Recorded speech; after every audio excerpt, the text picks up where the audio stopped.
창세기 주제별 탐구 여행 5번째 여행을 시작하도록 하겠습니다. 오늘 여행의 주제는 하나님의 반응이라는 주제를 가지고 여행을 떠나보겠습니다. 창세기를 통해서 우리는 하나님의 존재성과 우리의 인내심 관계를 좀 눈여겨볼 필요가 있습니다. 하나님의 존재성이란 첫째는 한 사람에게 나타나신다는 겁니다. 아담의 에덴 동산의 한 사람뿐이었지만 노아 시대 아브라함, 이삭, 야곱이나 사실상 에덴 동산에서부터 적어도 야곱에까지는 그 기간이 얼마인데 그동안에 하나님께서 누구에게 얼마나 나타나셨느냐.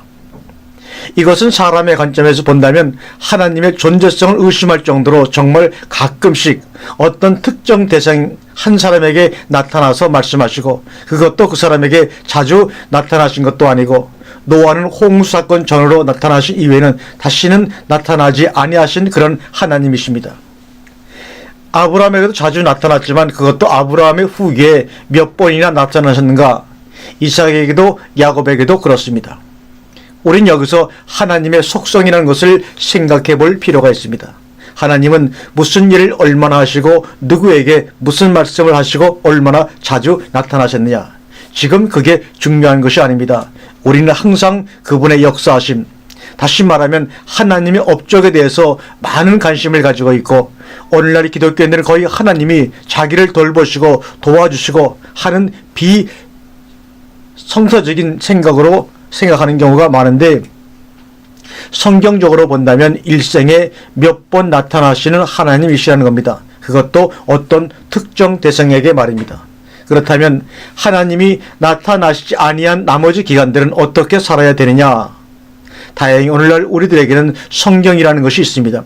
우리는 성경을 통해서 날마다 말씀이 주어지고 있습니다. 그러나 우리는 성경을 통해서 말씀하신 하나님, 아브라함에게 말씀하신 하나님, 이것을 동일시해서는 안 된다는 것입니다. 아침마다 성경을 통해서 말씀하신 하나님 인정합니다. 그러나 그 하나님은 우리가 우리의 필요에 의해서 끌어들이고 그래서 말씀을 듣고 우리가 그 중에서 참작할 것은 참작하고 순전히 우리의 요구에 의해서 끌려 나오신 하나님이시라는 겁니다. 중요한 것은 하나님께서 스스로 누구에게 나타나셔서 친히 말씀하시는 것입니다. 오늘날 성경이 있고 성경을 통해서 매일 말씀이 주어진다고 해도 그것과는 별개로 어떤 개인에게 하나님의 필요에 의해서 나타나셔서 말씀하신 하나님, 그런 경우가 꼭 있고 그런 하나님이라는 것입니다. 매일 아침 말씀이 주어진다고 해서 그런 하나님은 이제 필요 없다라고 말하지 마시기를 바랍니다. 신앙생활이란 나의 필요에 의해서 행해지는 신앙생활과 하나님의 필요에 의해서 행해지는 신앙생활 두 가지가 있습니다. 사실상 아브라함을 갈대아 우르나 하란에서 불러내신 것은 하나님의 필요에 의해서입니다. 그러나 아브라함이 롯 사건이나 이스마엘 사건은 순전히 자기 필요에 의해서 하나님을 끌어들인 사건입니다. 특별히 롯이 적에게 잡혀갔을 때 아브라함이 자기 사병을 이끌고 가서 건져내올 때입니다. 그것이 옳으냐 틀리냐, 그렇게 했어야 되느냐 말았어야 되느냐, 결과적으로 어차피 롯은 망하는 사람이었습니다. 그렇게 끌려 들어가나 알몸으로 쫓겨가나 결과는 마찬가지라는 겁니다. 순전히 아브라함 개인적인 필요에 의해서 생각에 의해서 일어난 사건입니다. 그러나 중요한 것은 그 와중에 살렘왕 멜기세덱이 떡과 포도주를 가지고 나와서 아브라함을 축복했다는 사실입니다. 이것은 아브라함이 필요에 의한 행위가 하나님의 인정을 받았다라는 얘기입니다. 창세기 15장에 가서 또 어떤 사건이 일어나는데 후손 논쟁이 일어납니다. 무엇으로 내게 아들 주실 것이라는 표징을 주시겠습니까? 그때 거기서 죄물을 취하라는 말씀을 하나님이 하십니다. 쪼갤 것을 쪼개놓고 각 떠놓을 것을 각을 떠놓고 하늘에서 불이 내려와서 죄물이 태워지기만을 기다리고 있습니다. 아무 응답이 없습니다. 솔개는 자꾸 내려오고 날은 점점 어두워집니다. 그때 심한 두려움이 임했습니다. 에덴 동산에 있었던 타르테마의 사건이 일어납니다. 다시 말하면 깊은 잠에 빠져들고 맙니다. 이거는 혼수 상태, 황홀, 아주 누가 흔들어도 깨어나지 않는 그런 잠을 얘기할 때 테르테마라는 사건이 일어납니다. 바로 하나님께서 아담을 테르테마 하신 다음에 거기서 갈빗대를 뽑아 하와를 만드는 사건 할 때 테르테마가 나옵니다. 그때 하나님이 하신 말씀이 내 후손이 400년 동안 이방의 객이 될 것이다. 그 과정에 어떻든 하나님의 응답이 있었다는 것입니다. 왜 그런 방법을 통해서 70인이 200만이나 되는 민족이 이루어졌느냐? 그것에 대해서는 오늘 시간 우리가 다 알 수 없는, 우리가 관여해서는 안 되는 그런 부분도 있습니다. 그러나 일단은 아브라함의 필요를 하나님께서 반응하셨다는 것입니다. 또 창세기 18장에 또 나옵니다. 의인 논쟁입니다. 이 논쟁에서는 아브라함이 참패를 냈습니다. 아무런 결론을 얻지 못하고 하나님은 소돔성으로 가버리고 아브라함도 제 곳으로 갈 수밖에 없었습니다. 그렇다 할지라도 아브라함의 공고를 기억하셔서 롯과 그 일가를 끄집어 내십니다. 하나님의 반응입니다. 아브라함의 필요성과 하나님의 반응이 반드시 있었다는 사실을 우리는 기억에 담아두시기를 바랍니다. 사실 멜기세덱 사건은 의외의 일이었습니다. 그것은 순전히 아브라함 개인의 문제입니다. 두 번째, 재물의 문제는 어떤 의미에서는 아브라함이 하나님과 거래를 하려고 했던 것, 계약을 하려고 했던 것입니다. 아브라함이 좀 서두른 그런 기분이 없지 않습니다. 어쨌든 그런 과정을 차지하고라도 내게 후손을 주겠다는 뚜렷한 약속보다도 내 후손이 어떤 일을 당할 것까지도 다 말씀하고 계십니다. 의인 논쟁은 사실상 아브라함이 굉장히 조급하고 답답했습니다. 소돔성으로 떠나가시는 하나님의 치마 꼬리를 붙잡고 사정하는 격입니다. 거기에 대해서도 하나님은 응답을 하셨습니다. 우리는 우리가 필요로 하는 하나님의 말씀, 우리가 여기서 어떤 말씀을 잡을 수도 있고 놓칠 수도 있습니다. 그러나 왜 우리가 이 말씀을 붙잡고 내 것으로 해야 하느냐? 그 말씀에 대해서 하나님이 어떻게 반응하시느냐 하는 것입니다. 실질적으로 아브라함에게 반응하신 것은 아브라함이 어떤 액션을 취했을 때라는 것입니다. 아브라함의 생애 가운데 세 가지 큰 사건은 항상 아브라함의 어떤 액션이 있었습니다. 거기에 대한 하나님의 반응이 있었습니다. 세 가지 사건 다 부정적이지 않다는 것입니다. 첫 번째 사건은 가장 긍정적이고 가장 확실한 보장이 되시겠다는 겁니다. 두 번째 사건도 진행 과정이나 언급하심에 대해서는 어두운 면이 없지 않지만 그렇다고 후손이 없다는 것이 아니라 반드시 후손이 있어서 그런 일이 벌어질 것까지 말씀하셨다는 것입니다. 더 확실한 언약이라고 볼 수 있습니다. 세 번째 사건은 일방적으로 매달렸고 일방적으로 천피를 당했지만 그러나 하나님은 반응하셨다는 것입니다.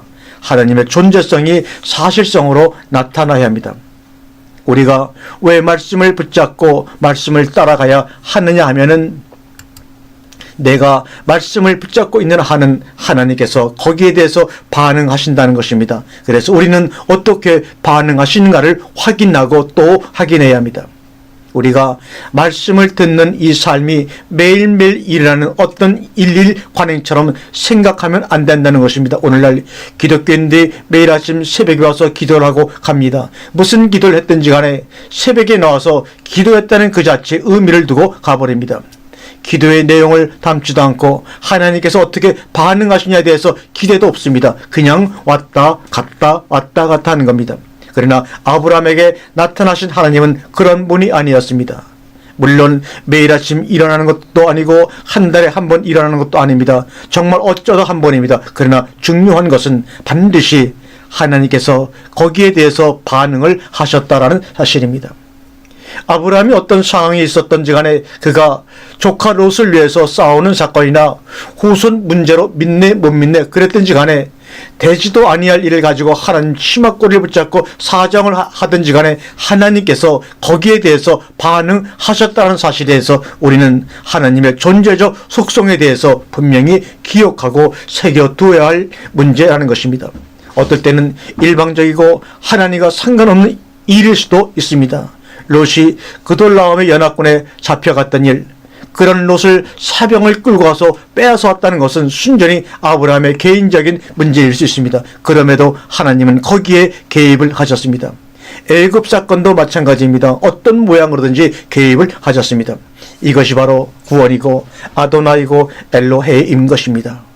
우리가 매일 아침 말씀을 상고하고 있지만 우리를 붙잡아 주시고 인도해 주신다는 것을, 즉 다시 말하면 하나님께서 이렇게 하고 있는 우리에 대해서 반응하고 있다는 것을 무엇으로 알 수 있느냐? 우리가 필요에 의해서 말씀을 붙잡고 있지만 우리 자신도 그 말씀에 끌려가고 있다는 사실입니다. 많은 사람들이 이런저런 핑계로 떨어져 나갑니다. 그러나 우리는 아직까지, 지금까지, 여기까지 와 있다는 것입니다. 우리 가운데 어떤 사람은 내일 떨어져 나갈지도 모릅니다. 그러나 오늘까지는 아직 붙어 있다는 것입니다. 이것을 과소평가해서는 안 될 것입니다. 아직도 우리 귀에 말씀이 들리고 어떤 말씀은 우리 가슴 속에서 몇 시간 있든지 하루를 머물든지 머물다 떠납니다. 이삭을 제물로 바친 그 시점까지는 적어도 기록상으로 아브라함과 하나님은 떨어져 있지 않았습니다.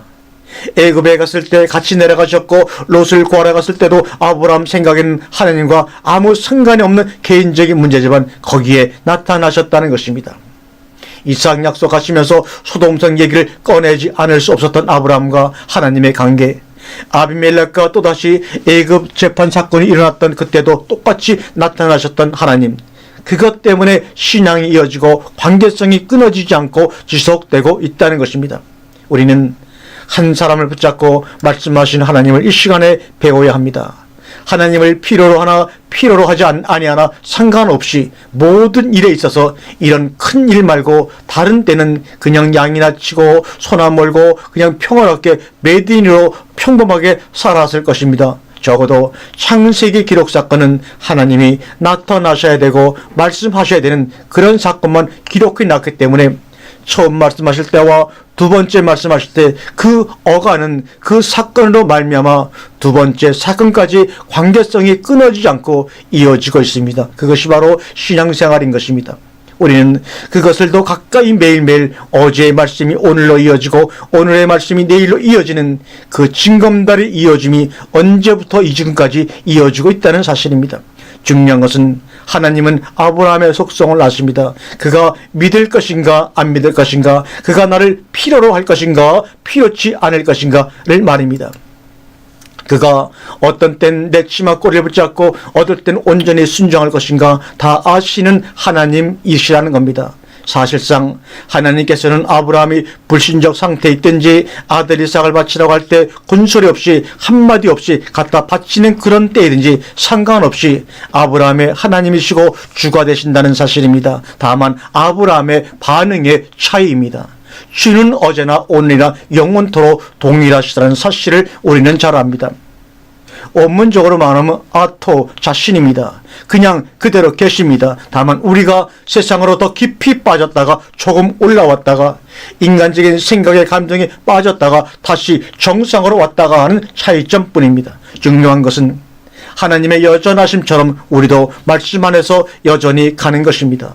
같은 말씀 차원에서 같은 생각을 하고 같은 목적을 향해서 같이 동행하고 우리는 지금 그 과정을 함께 가고 있는 것입니다. 아브라함 때처럼 성경도 없고 전해주는 자도 없고 아브라함 필요에 의해서 말씀을 듣는 그런 시대가 지금은 아닙니다. 우리가 필요로 하면 언제든지 공급이 되어지고 그런 약속이 성취되는 시대인 것입니다.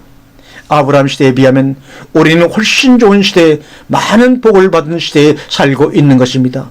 물론 떠난 사람들이 너만 하나님 말씀 전하냐, 내 속에도 하나님 계시고 나에게도 하나님 말씀하신다고 합니다. 좋습니다. 그렇게라도 하나님과의 관계성이 꾸준히 지속만 된다면 얼마든지 좋습니다. 그러나 만에 하나라도 그 지속성이 끊어지고 이어지지 못한다면 그때까지 뿐이라는 것입니다.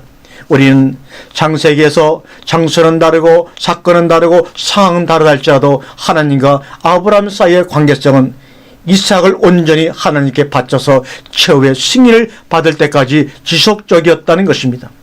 창세기 22장 이후로는 아브라함에 대해서 의심할 것도 안타까워할 것도 못 믿어 할 것도 없습니다. 이제는 오케이입니다. 비록 후처를 통해서 노후에 은퇴 후에 생활을 살았다 할지라도 그것이 타락이고 세상적이라고 말할 수는 없는 것입니다.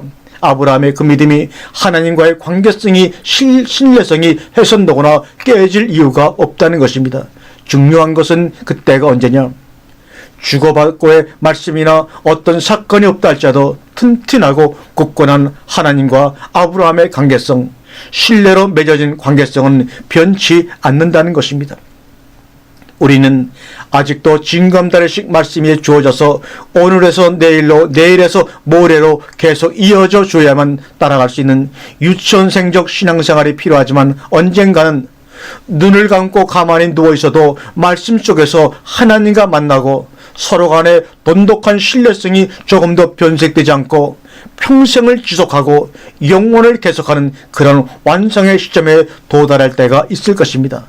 그것이 바로 아브라함을 통해서 우리에게 주시는 하나님의 아름다운 모습인 것입니다. 다음 시간에 뵙겠습니다. 할렐루야.